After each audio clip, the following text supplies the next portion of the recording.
ধুরন্ধর অঙ্ক, দেখুন খুব মজার অঙ্ক। এত পার্সেন্ট ছাড় দেওয়ায় সমতুল্য ছাড় কত। দেখুন এই অঙ্কটাই কিন্তু আগের দুটো অঙ্ক যে পদ্ধতি করছি এই পদ্ধতি আমরা করতে পারবো না।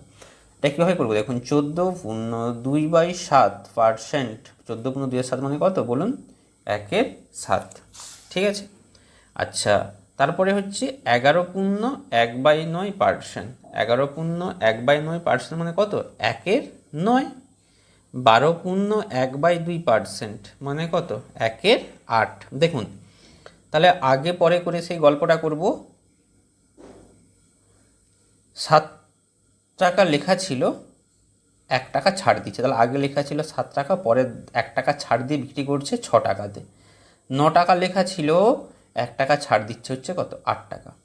আবার 8 টাকা লেখা ছিল, 1 টাকা ছাড় দিচ্ছে মানে কত টাকা, 7 টাকা। বোঝা গেছে, দেখুন কত সুন্দর, 7 7, বাহ, 8 8, 3 3 3 2, তাহলে 3:2। তার মানে 3 টাকা লেখা ছিল, 2 টাকাতে বিক্রি করছে। আপনারা বলুন ক টাকা ছাড় দিচ্ছে, ক টাকা ছাড় দিচ্ছে,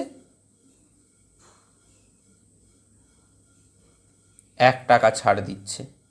কত টাকা লেখা ছিল, 3 টাকা লেখা ছিল, তাই তো, 3 টাকা লেখা ছিল। তার মানে 1 টাকা ছাড় দিয়ে 3 টাকার ওপর, তাহলে 1/3 মানেই 33/1/3%, যেটা সঠিক উত্তর অপশান বি।